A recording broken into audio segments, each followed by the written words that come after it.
বরাবরের মতো আবার আমরা নতুন ভিডিও নিয়ে উপস্থিত হয়েছি। তবে আজকের টপিকটা একটু ভিন্ন রকম। আজকে আমরা আলোচনা করব ক্লাস 10 এর বায়ুমণ্ডল চ্যাপ্টারের বায়ুচাপ বলয় ও বায়ু প্রবাহ থেকে। এই পড়াটি ক্লাস 8-এও রয়েছে।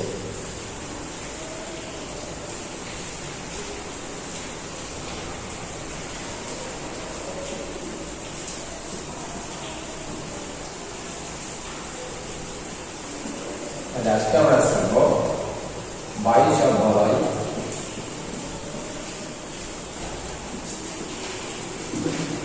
ও বায়ু প্রবাহ।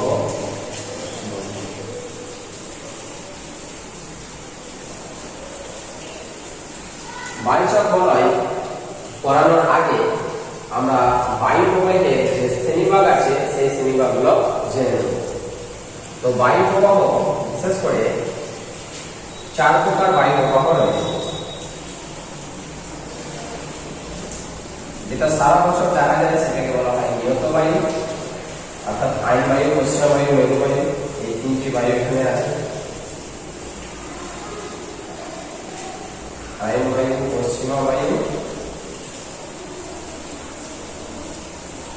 আর মেরু বায়ু। তারপরে আছে সাময়িক বায়ু, যেটা ঋতুকে কেন্দ্র করে হয়ে থাকে। এই সাময়িক বায়ুর অন্তর্গত হচ্ছে স্থলবায়ু আর সামুদ্রিক বায়ু।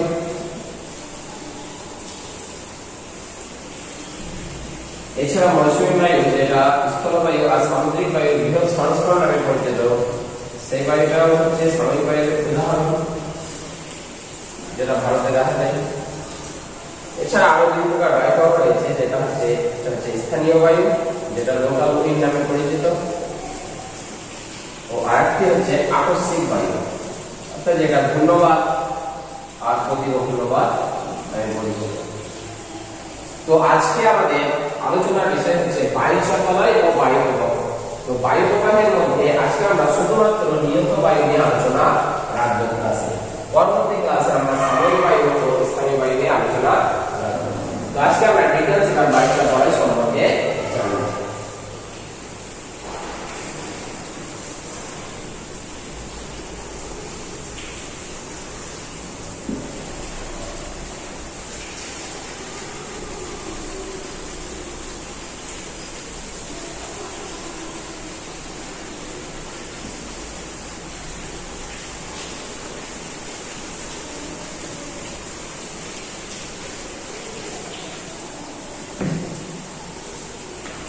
তো ধরে নিন এটা আমাদের পৃথিবী।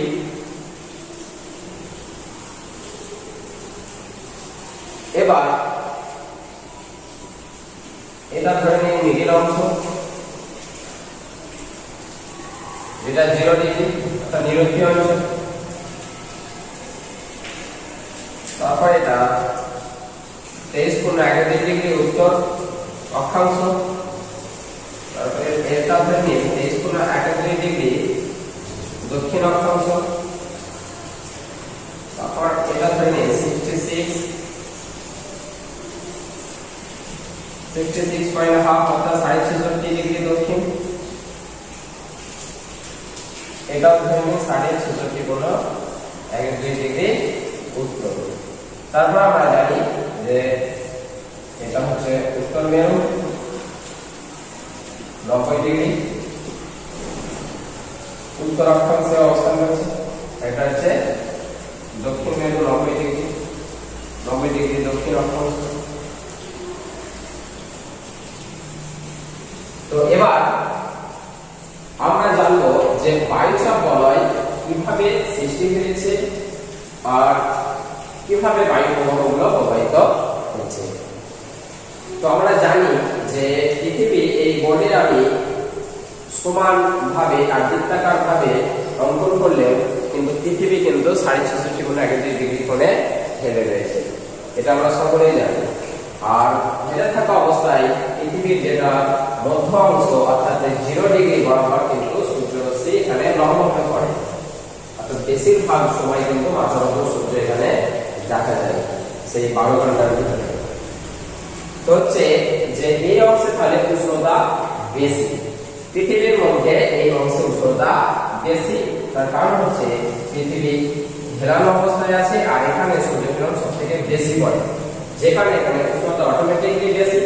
তো এখানে উষ্ণতার সাথে বায়ুচাপ বলয়ের সম্পর্ক রয়েছে বিপরীত, উষ্ণতার সাথে বায়ুচাপ বলয়ের সম্পর্ক রয়েছে বিপরীত, অর্থাৎ এখানে উষ্ণতা বেশি হওয়ার কারণে এখানে নিম্নচাপ বলয় সৃষ্টি হয়েছে। তাহলে এটাকে বলা হচ্ছে নিরক্ষীয় নিম্নচাপ বলয়, যেহেতু নিরক্ষীয় অঞ্চলে অবস্থান করছে।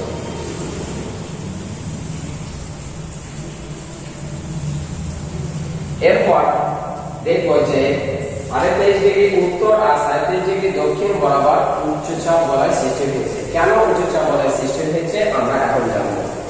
এই 0 ডিগ্রি বরাবর এখানকার বায়ু অর্থাৎ ভূপৃষ্ঠের যে বায়ুটা সেটা উষ্ণ হয়ে যায়, আর উষ্ণ বায়ু জানি যে সেটা হালকা হয়ে যায়, হালকা হওয়ার কারণে কিন্তু উপরে উঠে যায়, অর্থাৎ এখানকার ভূপৃষ্ঠের বায়ু উপরে উঠে যায়, প্রায় 4 থেকে 5 কিমি উপরে উদিত হয়ে মানে উপর পর্যন্ত উঠে গিয়ে কি হয় 37 ডিগ্রি উত্তর আর 37 ডিগ্রি দক্ষিণ বরাবর নেমে আসে। 37 ডিগ্রি উত্তর 37 ডিগ্রি দক্ষিণ বরাবর নেমে আসে। এখানকার বায়ুটা যেটা উষ্ণ হয়ে উপরে উঠে গিয়ে এই অঞ্চলে নেমে আসে, যে কারণে এই অঞ্চলে কি হচ্ছে বায়ুর চাপ কিন্তু বৃদ্ধি পাচ্ছে, বায়ুর চাপ এই অঞ্চলে বৃদ্ধি পাচ্ছে। তাই সাধারণভাবে এখানে এই কর্কট ক্রান্তি আর মকর ক্রান্তি অঞ্চলে উচ্চচাপ বলয় সৃষ্টি হয়েছে। তাহলে এটাকে বলা হচ্ছে কর্কটীয় উচ্চচাপ বলয়।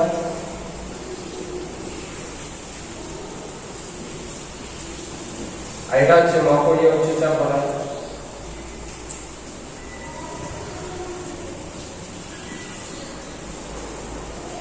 এরপর আমরা দেখব যে 66.5 ডিগ্রি উত্তর এবং 66.5 ডিগ্রি দক্ষিণ বরাবর কি ধরনের বায়ুচাপ বলয় সৃষ্টি হয়েছে এবং কেন সেখানে বায়ুচাপ বলয় সৃষ্টি হয়েছে। এই 66.5 ডিগ্রি উত্তর বরাবর নিম্নচাপ বলয় সৃষ্টি হয়েছে, এখানে নিম্নচাপ বলয় সৃষ্টি হয়েছে। এটাকে বলা হচ্ছে সৌরবৃত্ত প্রদেশীয় নিম্নচাপ বলয়, আর এটাকে বলা হচ্ছে পুনর্বৃত্ত প্রদেশীয় নিম্নচাপ বলয়। তো এখানে নিম্নচাপ বলয় কেন সৃষ্টি হয়েছে? এই যে কর্কটীয় উচ্চচাপ বলয় একটু আগে বললাম যে নিরক্ষীয় বায়ু এখানে আসে, সেরকম ঠিকই এই 66.5 ডিগ্রি উত্তর বা 66.5 ডিগ্রি দক্ষিণ অঞ্চলের বায়ু কিন্তু এই কর্কটীয় উচ্চচাপ বলয়েও নেমে আসে, অর্থাৎ এখানকার বায়ু এখানে আসছে আর এখানকার বায়ু এখানে আসছে। আর এখানকার বায়ু এখানে আসার কারণটা কি? এখানে আমরা জানি যে পৃথিবী স্থিত নয়, পৃথিবী হচ্ছে ঘূর্ণায়মান একটি বস্তু, অর্থাৎ পৃথিবী সর্বদা অনবরত ঘুরপাক খাচ্ছে। এই ঘুরপাক খাওয়ার কারণে পৃথিবীর মধ্যে যে বায়ুমণ্ডলের স্তর আছে সেই বায়ুমণ্ডলগুলো অর্থাৎ বায়ুকণাগুলো ঘুরপাক খায় পৃথিবীর সাথে সাথে। তো কোরিয়ালিস ফোর্স এর সাথে জড়িত। আমরা জানি যে পৃথিবীর ঘূর্ণন ক্ষমতা 0 ডিগ্রি অর্থাৎ নিরক্ষীয় অঞ্চলে ঘূর্ণন ক্ষমতা সবথেকে বেশি, কিন্তু কোরিয়ালিস ফোর্স এখানে সবথেকে কম। আর পৃথিবীর ঘূর্ণন ক্ষমতা মেরু অঞ্চলে সবথেকে কম, কিন্তু এখানে কোরিয়ালিস ফোর্স সবথেকে বেশি। অর্থাৎ বায়ু একদিক থেকে অন্যদিকে বিক্ষিপ্ত হওয়ার ক্ষমতাকেই বলা হয় কোরিয়ালিস ফোর্স। অর্থাৎ এক কথা হচ্ছে বায়ুর ক্ষমতা হচ্ছে কোরিয়ালিস ফোর্স, আর বায়ুর ক্ষমতা মেরু অঞ্চলের দিকে বাড়তে থাকে, নিরক্ষীয় অঞ্চলে কম, মেরু অঞ্চলের দিকে মেরু অঞ্চলের দিকে বায়ুর ক্ষমতা বাড়তে থাকে। যেহেতু এবার হচ্ছে এই 66.5 ডিগ্রি বরাবর কিন্তু বায়ুর ক্ষমতা যথেষ্ট বেশি, যে কারণে এখানকার বায়ু কিন্তু ছিটকে যায়, ছিটকে গিয়ে কি হয় এই অঞ্চলে চলে আসে, এই অঞ্চলের বায়ু এই অঞ্চলে চলে আসে, যে কারণে এখানে কিন্তু বায়ুর অভাবে এখানে নিম্নচাপ বলয় সৃষ্টি হয়েছে। তাহলে এখানে বিশেষ করে পৃথিবীর ঘূর্ণন ক্ষমতার কারণে যে কোরিয়ালিস ফোর্স তৈরি হয়, এই কোরিয়ালিস ফোর্সের কারণে এখানকার বায়ু কিন্তু ছিটকে পড়ে, ছিটকে গিয়ে কর্কটীয় আর মকরীয় অঞ্চলে কিন্তু আসে। অর্থাৎ 66 ডিগ্রি উত্তর অঞ্চলের বায়ু কর্কটীয় অঞ্চলে আসে, আর 66 ডিগ্রি দক্ষিণ অঞ্চলের বায়ু মকরীয় উচ্চচাপ বলয়ে এসে উপস্থিত হচ্ছে, যেখানে এই দুই অঞ্চল অর্থাৎ 23.5 ডিগ্রি উত্তর বা দক্ষিণ বরাবর উচ্চচাপ বলয় দেখা যাচ্ছে। তাহলে আমরা এটা লিখে ফেলবো যে সৌরবৃত্ত প্রদেশীয় নিম্নচাপ বলয়।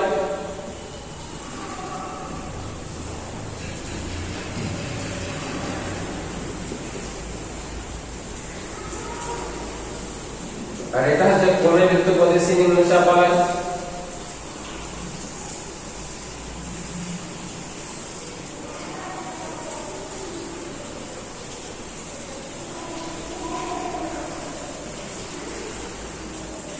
এবার আরো দুটো বাকি রয়েছে আমাদের, সেটা হচ্ছে উত্তর মেরু বরাবর এখানে বায়ুচাপ বলয় সৃষ্টি হয়েছে। এখানে যে বায়ুচাপ বলয় সৃষ্টি হয়েছে এটা হচ্ছে উচ্চচাপ বলয়। সুমেরু উচ্চচাপ বলয়, এটা সুমেরু উচ্চচাপ বলয়। এখানে উচ্চচাপ কেমন সৃষ্টি হচ্ছে, খুবই সহজ। আর এখানে প্রায় উচ্চচাপ বলয় সৃষ্টি হচ্ছে, এটা সুমেরু উচ্চচাপ বলয়।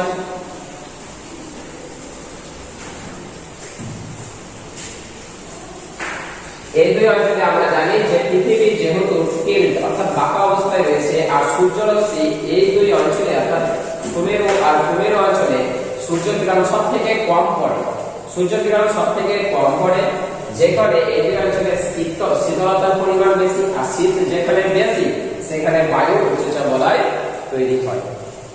তাই স্বাভাবিকভাবে উষ্ণতার সাথে তিনটি অঞ্চল জড়িত। আমরা উষ্ণতার সাথে আমরা পেয়েছি নিরক্ষীয় নিম্নচাপ বলয়, এখানে উষ্ণতা বেশি, বায়ুচাপ কম। আর পেলাম যে সুমেরু আর কুমেরু অঞ্চলে উষ্ণতা কম আর বায়ুচাপ বেশি। অর্থাৎ আমরা প্রত্যক্ষভাবে সূর্যরশ্মির সাথে তিনটি বলয় আমরা পেয়েছি, দুটি উচ্চচাপ আর একটি নিম্নচাপ। আর যে পেয়েছি কর্কটীয় মকরীয়, কর্কটীয় মকরীয় উচ্চচাপ বলয় পেয়েছি এবং সরাসরি উষ্ণতার সাথে জড়িত নয়। যেখানে উচ্চচাপ বলয় সৃষ্টি হয়েছে এখানে কি শীত বেশি থাকে না, কর্কটীয় মকরীয় উচ্চচাপ বলয় সৃষ্টি হয়েছে এখানে শীত বেশি ফল পাবে নয়, বরং নিরক্ষীয় অঞ্চলের বায়ু এই অঞ্চলে আসে, আর সুমেরু প্রদেশে আর কুমেরু প্রদেশে অঞ্চলের বায়ু এখানে আসে। দুই অঞ্চলের বায়ু এখানে এসে জমা হওয়ার কারণে এখানে কর্কটীয়, উত্তরভাগে কর্কটীয়, দক্ষিণভাগে মকরীয় উচ্চচাপ বলয় তৈরি হয়েছে। আর সুমেরু কুমেরু প্রদেশে নিম্নচাপ বলয় যে তৈরি হলে এখানে কি উষ্ণতা বেশি না, এখানে উষ্ণতা বেশি না। বিশেষ করে এখানে যে কোরালিস ফোর্সের কথা বলা হলো, কোরালিস ফোর্সের কারণে এখানকার বায়ু ছিটকে পড়ে কর্কটীয় উচ্চচাপ বলয় দিকে আসে আর সুমেরু উচ্চচাপ বলয় দিকেও যায়, যে কারণে এই অঞ্চলে কিন্তু নিম্নচাপ বলয় তৈরি করেছে। এখানে নিম্নচাপ বলয়, এখানে নিম্নচাপ বলয়। এবার আমরা জানবো যে বায়ু প্রবাহ কিভাবে প্রবাহিত হচ্ছে সারা বছর ব্যাপী। এই বায়ুচাপ বলয়ের সাথে যে বায়ু প্রবাহ জড়িত সেটা হচ্ছে নিয়ত বায়ু। এই নিয়ত বায়ু তিন প্রকার শ্রেণীভাগ আছে, যেটা আমি প্রথমেই লিখেছিলাম বোর্ডে, যে আয়ন বায়ু, পশ্চিমা বায়ু আর হচ্ছে মেরু বায়ু। তা আয়ন বায়ুর পরিচয় কি? বিশেষ করে আমরা জানি বায়ু সর্বদা উচ্চচাপ থেকে নিম্নচাপ বলয়ের দিকে যায়, উচ্চচাপ বলয় থেকে নিম্নচাপ বলয়ের দিকে যায়। বায়ু চায় যে প্রত্যেকটা পৃথিবীর প্রত্যেকটা স্থানে সমান পরিমাণ ইকুয়াল ব্যালেন্স বজায় রাখতে, তাই কখনোই তারা কম বেশি থাকতে চায় না। তাই এখানে উচ্চচাপ বলয়, এই উচ্চচাপ বলয় থেকে বায়ুগুলো নিরক্ষীয় নিম্নচাপ বলয়ের দিকে ছুটে আসে। তাহলে যে বায়ুটা ছুটে আসছে এটা কিন্তু ভূপৃষ্ঠ বরাবর বায়ু, অর্থাৎ ভূপৃষ্ঠ অঞ্চলের দিকে ছুটে আসছে। অর্থাৎ এই বায়ুর কারণে কিন্তু গাছপালা, পশু পাখি এমনকি আমাদের শরীরে বাতাস লাগে। তো বিশেষ করে উত্তর গোলার্ধে এই বায়ুটা উত্তর পূর্ব আয়ন বায়ু নামে পরিচিত। এই বরাবর বায়ুটা আসে, অর্থাৎ বায়ু যেই দিক থেকে আসে সেই দিক থেকে বায়ু নামকরণ হয়। আর দক্ষিণ গোলার্ধে এই বায়ুটা দক্ষিণ পূর্ব আয়ন বায়ু নামে পরিচিত, অর্থাৎ এই বরাবর এই অঞ্চলে প্রবেশ করে। তাহলে এটা উত্তর গোলার্ধে হলো উত্তর পূর্ব আয়ন বায়ু।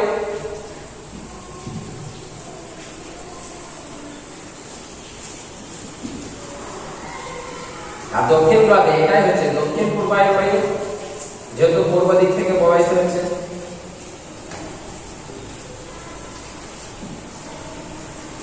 তারপর আমরা পাবো যে কর্কটীয় মকরীয় উচ্চচাপ বলয় থেকে কিন্তু সুমেরু প্রদেশে নিম্নচাপ বলয়ের দিকে বায়ু প্রবাহিত হয়। যেরকম এই অঞ্চল থেকে এই অঞ্চলে বায়ু প্রবাহিত হচ্ছে, ঠিক সেরকমই এটা উচ্চচাপ হওয়ার কারণে আর এটা নিম্নচাপ হওয়ার কারণে এখানকার বায়ু কিন্তু এই অঞ্চলেও প্রবেশ করে। এবার উত্তর গোলার্ধে বিশেষ করে 33 ডিগ্রি থেকে 66 পর্যন্ত যে বায়ু প্রবাহিত হয়, উত্তর গোলার্ধে হোক আর দক্ষিণ গোলার্ধে হোক, সেটা কিন্তু পশ্চিমা বায়ু নামে পরিচিত। যেহেতু এই বায়ুটা পশ্চিম দিক থেকে আগমন করে, তাই এই বায়ুটা এই বরাবর এই অঞ্চলের দিকে প্রবেশ করে।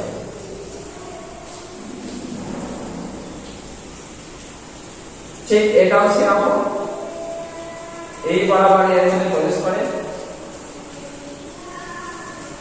তো উত্তর গোলার্ধে এই বায়ুটা দক্ষিণ পশ্চিম পশ্চিমা বায়ু নামে পরিচিত, দক্ষিণ পশ্চিম পশ্চিমা বায়ু।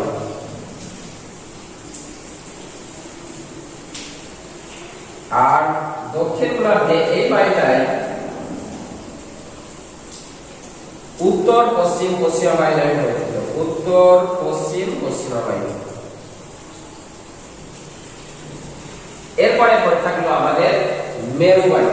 মেরুবায়ু কি? মেরুবায়ু আমরা দেখেছি যে 90 ডিগ্রি বরাবর, 90 ডিগ্রি উত্তর হোক আর 90 ডিগ্রি দক্ষিণ হোক, এখানে কিন্তু উচ্চচাপ বলয় সৃষ্টি হয়েছে। অর্থাৎ এই অঞ্চলের বায়ু কিন্তু সৌরবৃত্তের বলেছে নিম্নচাপ বলয় আর পূর্ণবৃত্তের বলেছে নিম্নচাপ বলয়ের দিকে আগমন করবে। ঠিক আয়ন বায়ুর মতো, আয়ন বায়ু যে দিক বরাবর প্রবাহিত হয়েছে এই বায়ু সেই বরাবরই প্রবাহিত হয়, একই দিক অনুসরণ করে। অর্থাৎ এই বরাবর বায়ুটা প্রবাহিত হয়ে আসে।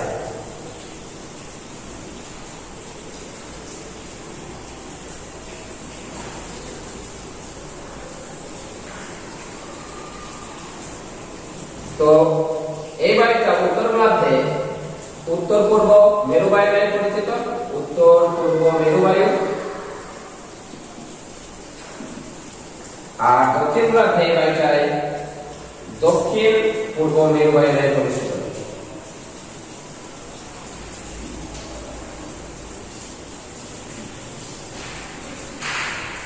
তো আমরা তাহলে এখানে জানলাম যে পৃথিবীতে আমাদের 4টি উচ্চচাপ বলয়, অর্থাৎ দুই সুমেরু অঞ্চলে 2টি উচ্চচাপ বলয় পেয়েছি, আর পেয়েছি আমরা কর্কটীয় নকরীয় উচ্চচাপ বলয়। এই 4টি উচ্চচাপ বলয় পেয়েছি আর 3টি নিম্নচাপ বলয় পেয়েছি। সৌরবৃত্ত প্রদেশে নিম্নচাপ বলয়, পূর্ববৃত্ত প্রদেশে নিম্নচাপ বলয় আর নিরক্ষীয় নিম্নচাপ বলয়। তাহলে পৃথিবীতে বায়ুচাপ বলয়ের সংখ্যা হচ্ছে 7টি, 4টি উচ্চচাপ আর 3টি নিম্নচাপ। এখানে উচ্চচাপ আর নিম্নচাপ বলয় কেন সৃষ্টি হয়েছে সেগুলো আমরা জেনেছি এই ভিডিওতে।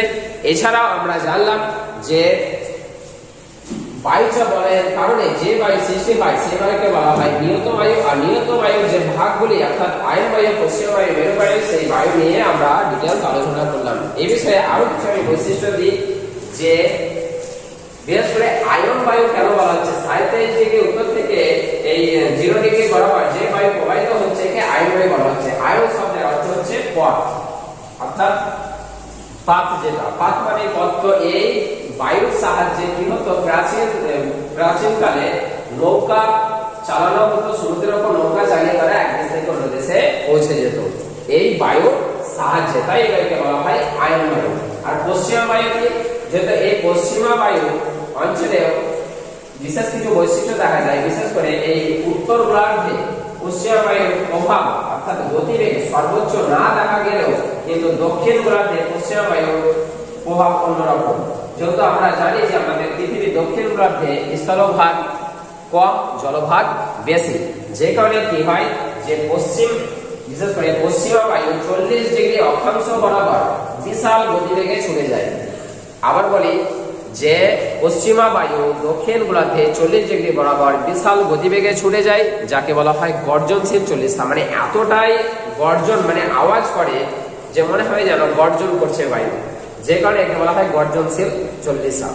তো এই গর্জনশীল 40 আর গতিবেগ কত থাকে? গর্জনশীল 40 গতিবেগ থাকে 60 কিলোমিটার পার আওয়ার। বিশেষ করে আমরা জানি যে লোকাল ট্রেন যেগুলো চলাচল করে সেগুলোর গতিবেগ থাকে 50 থেকে 60 কিলোমিটার পার আওয়ার। ওই গতিবেগে কিন্তু এই গর্জনশীল 40 আর বায়ু ছুটে যায়। তারপরে 40 ডিগ্রির নিচের দিকে বা 40 ডিগ্রি পরবর্তী অংশে অর্থাৎ 50 ডিগ্রি অক্ষাংশ বরাবর, বিশেষ করে দক্ষিণ গোলার্ধে 50 ডিগ্রি অক্ষাংশ বরাবর এই পশ্চিমা বায়ুর গতিবেগ কিন্তু আরো বৃদ্ধি পায়। আরো বৃদ্ধি পেয়ে বিশেষ করে যখন অতিরিক্ত বৃদ্ধি পায় তখন কিন্তু তাকে বলা হয় ক্রোধ উন্মত্ত 50। মানে মানুষ যেরকম রেগে গিয়ে ক্ষিপ্ত হয়ে যেরকম অবস্থা হয় সেরকম নাকি বায়ুর অবস্থা এখানে পৌঁছে যায়। কত ডিগ্রি বরাবর? 50 ডিগ্রি দক্ষিণ অক্ষাংশ বরাবর। তারপরে এই বায়ু বিশেষ করে এই 50 ডিগ্রি দক্ষিণ অক্ষাংশ বরাবর বায়ুর গতিবেগ থাকে 80 কিলোমিটার পার আওয়ার। মানে গতিবেগ আরো 20 কিলোমিটার বেড়ে গিয়েছে। প্রথমে আমরা দেখেছি যে গর্জনশীল 40 সাথে বায়ুর গতিবেগ ছিল 60 কিলোমিটার পার আওয়ার, আর ক্রোধ উন্মত্ত 50 পেলাম 80 কিলোমিটার পার আওয়ার। এরপরে দক্ষিণ গোলার্ধে যখন আরো প্রবাহিত হয় তখন প্রায় 60 ডিগ্রি অঞ্চলে যখন পৌঁছে যায় তখন 60 ডিগ্রি অঞ্চলে কি হয়, আরো বিকট শব্দ করে, একে বলা হয় তীক্ষ্ণ চিৎকারকারী ষাঁড়। এই অঞ্চলে বায়ুর গতিবেগ এসে দাঁড়ায় 100 kilometre per hour. 100 kilometre per hour গতিবেগে পৌঁছে যায়। আমরা জানি যে সাধারণ বায়ুর গতিবেগ হচ্ছে 10 থেকে 15 কিলোমিটার পার আওয়ার। 10 থেকে 15 কিলোমিটার পার আওয়ার হচ্ছে এটা সাধারণ বায়ুর গতিবেগ, গড় গতিবেগ। তো বিশেষ করে বায়ুর গতিবেগ যখন 50 কিলোমিটারের উপরে চলে যায় বা 54 54 কিলোমিটার/আওয়ার এই গতিবেগ যখন ছাপিয়ে যায় তখন কিন্তু তাকে আর বায়ু বলা হয় না, তখন তাকে বলা হয় ঝড়। তো এখানে আমরা বৈশিষ্ট্যগুলো কি দেখলাম, গর্জনশীল 40 আর প্রদুন্নত 50 আর তীব্র চিৎকারকারী 60 সবগুলোর ক্ষেত্রেই কিন্তু 55 কিলোমিটার/আওয়ার তার উপরে কিন্তু গতিবেগ রয়েছে, অর্থাৎ এতটাই মানে স্পিডে প্রবাহিত হচ্ছে যে এই ধরনের নামকরণ করতে বাধ্য হয়েছে আমাদের ভৌগোলিকবিদগণ। তারপরে কিন্তু এটা বায়ু, কিন্তু ঝড় নয়। যেহেতু আমাদের দক্ষিণ গোলার্ধে দেখি স্থলভাগের পরিমাণ কম, ঘরবাড়ি কম, গাছপালা কম, যেখানে পাহাড় পর্বতের পরিমাণ কম, এসব না থাকার কারণে কি হয়, বায়ু কিন্তু তার নিজের স্বচ্ছন্দ গতিবেগে প্রবাহিত হতে পারে, যেটা উত্তর গোলার্ধে সম্ভব হয় না। তো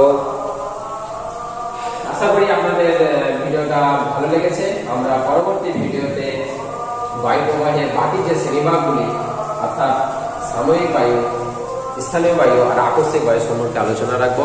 আশা করি আপনাদের এই ভিডিওটা ভালো লেগেছে। যদি ভালো লেগে থাকে তো অবশ্যই লাইক, শেয়ার, কমেন্ট করবেন। Tata, bye bye. আবার দেখা হবে পরবর্তী ভিডিওয়।